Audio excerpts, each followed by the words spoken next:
Assalamualaikum warahmatullahi wabarakatuh. Halo Syederalun, saya seorang mahasiswa yang sudah membayar listrik di loket terdekat PLN UP3 Banda Aceh. Setelah saya membayar tagih listrik, mereka memberikan brosur ini kepada saya. Oke Syederalun, saya sudah membaca brosur ini.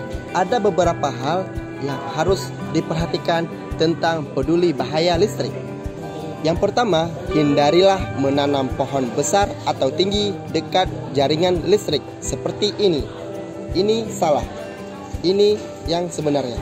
Selanjutnya, hindarilah membakar sampah di bawah jaringan listrik seperti ini. Ini salah. Ini yang sebenarnya. Selanjutnya, hindarilah penggunaan colokan listrik secara bertumpukan seperti ini. Ini salah. Ini yang sebenarnya. Selanjutnya, hindarilah mendirikan billboard atau baleho dekat jaringan listrik seperti ini. Ini salah.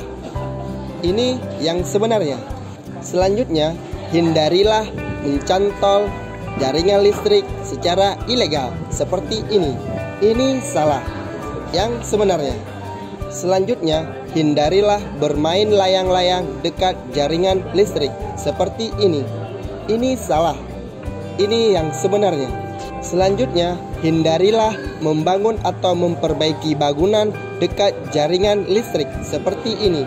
Ini salah. Yang sebenarnya. Bagi kalian, khususnya pekerja bangunan, utamakan keselamatan dan kesehatan kerja karena keluarga menunggu di rumah. Baik Syederalun, itulah beberapa hal penting yang harus diperhatikan tentang peduli bahaya listrik.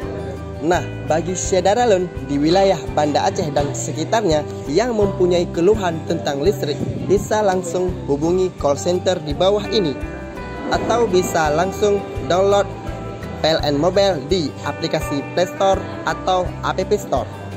Mungkin ini saja informasi yang bisa saya sampaikan hari ini.